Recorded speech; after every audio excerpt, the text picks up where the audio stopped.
என்ன ஆட்டம் ஆடினடா.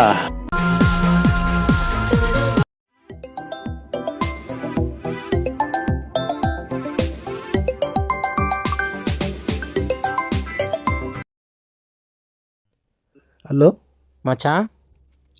எப்படி மச்சான் இருக்க? ம் பரவாயில்ல மச்சான். என் கான்டாக்ட்லாம் இன்னும் சேவில் தான் இருக்குதா? ஏன்டா இப்பெல்லாம் பேசுகிற? பின்ன என்னடா, நம்பர் சேவில் தானே இருக்குது. 3 வருஷமாக ஒரு கால் கூட பண்ணாமல் இருக்கிற. சரி, இப்போ எங்கே வேலை பார்க்குற? பத்திரக்கடை வேலை செய்கிறேன்டா. ஏன்டா, ஆஃபீஸ் ஒர்க் ஏதாவது போகலாம்ல? உனக்கே தெரியும் என் குடும்ப சூழ்நிலை, அதான் காலேஜை டிஸ்கண்டினியூ பண்ணிட்டேன். என்னடா சொல்கிற? 3 வருஷமாக இதே வேலையை பார்த்துட்ருக்குற? ஆமாம். சரி, ஓகே. நீ உன் ரெஸ்யூமை ரெடி பண்ணி அனுப்பு.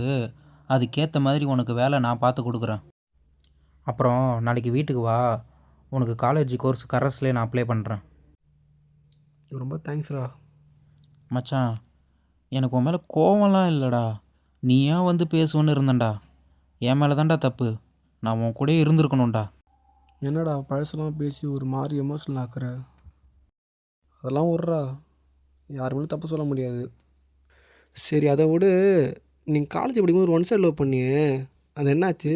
அப்பயே அவ்வளோ எஃபர்ட் போட்டு பண்ணியிருந்த, கடைசியாக நானும் அதை கண்டுக்கவே இல்லை. சரி சொல்லுங்க, கதையை கேட்போம் ஜாலியாக. டேய், அதெல்லாம் ஏன்டா இப்போ ஞாபகப்படுத்திட்டு இருக்கிற?